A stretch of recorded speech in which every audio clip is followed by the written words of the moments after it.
Welcome to Details in Divorce, where we break down the legal, financial, and emotional aspects of divorce to help you make informed decisions. I'm your host, Paul Riley, and each episode we dive into key issues that impact individuals who are navigating separation and divorce. So, whether you're concerned about asset division, protecting your business, or dealing with foreign property disputes, we're here to provide clear and practical insights. Now, divorce is complex, but understanding your rights and options can make all the difference in the world. While this isn't legal advice I'm giving you, it is designed, however, to empower you with the knowledge you need to move forward and to move forward with confidence. And today's episode, I think, will resonate with a lot of people because this is something we deal with all the time. Picture this: March 2016, two people sign a separation agreement, no lawyers, clean break.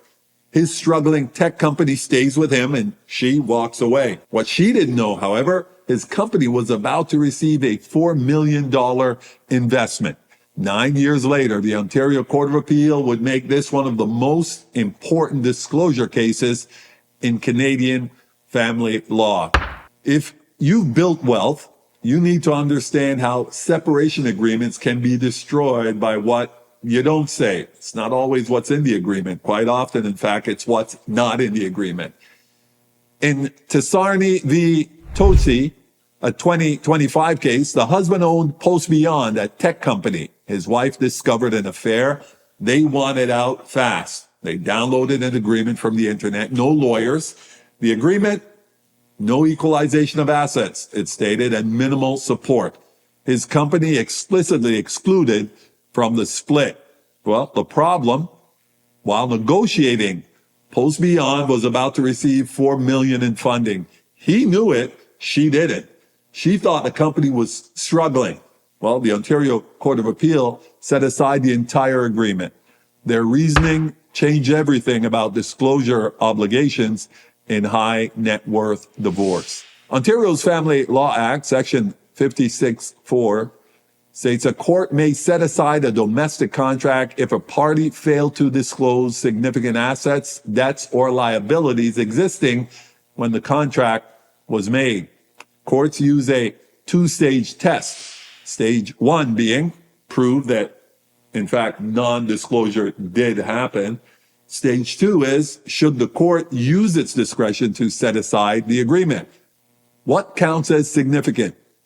In the case of Emerson, a $120,000 hidden bonus agreement was tossed out.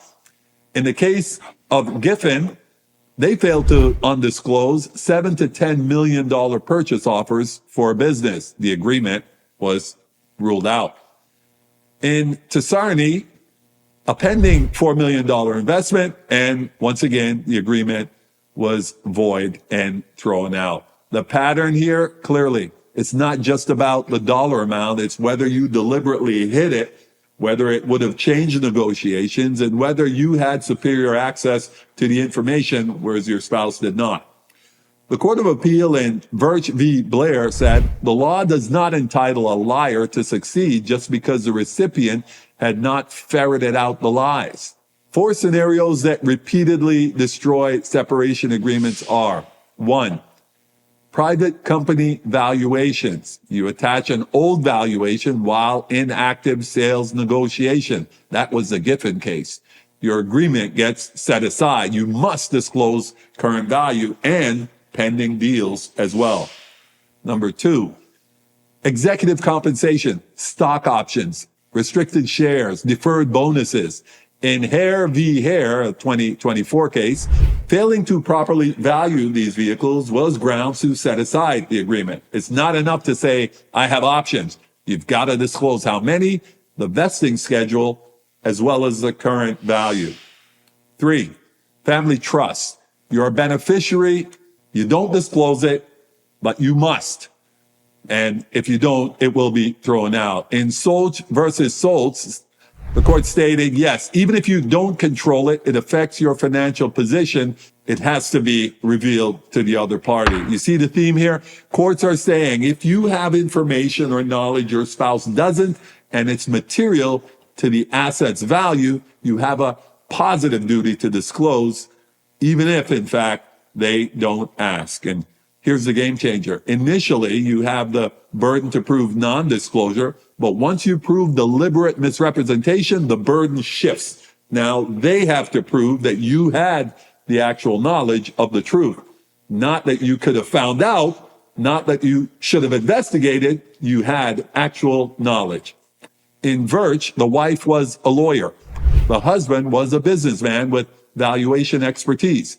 He misrepresented his company value, the court said. Her legal background doesn't mean she would have known he was lying about business valuation. He has to prove that she actually knew.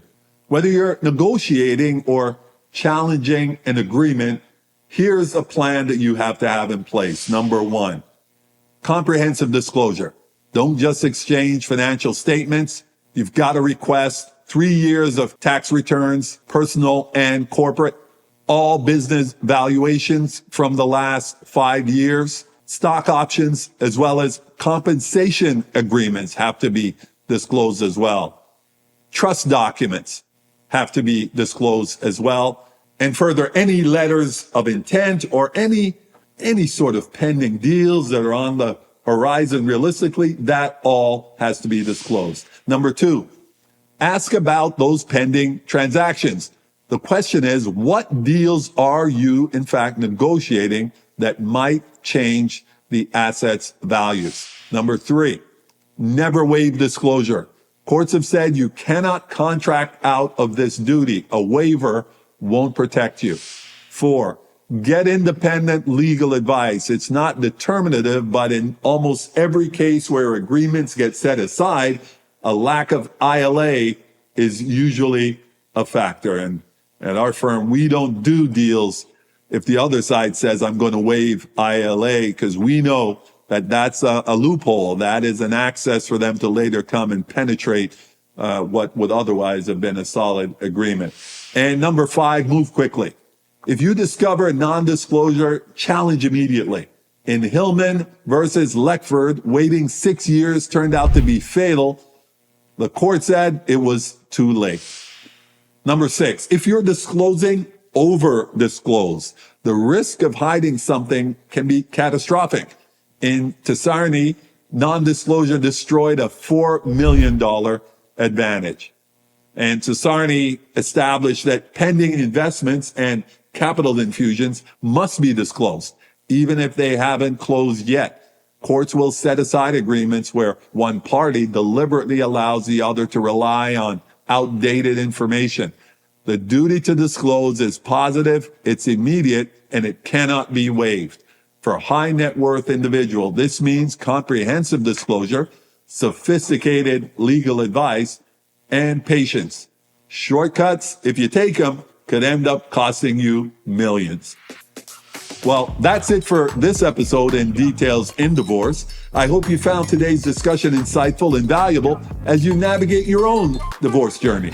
Remember, every situation is unique, and getting the right information is key to making the best decision for your future.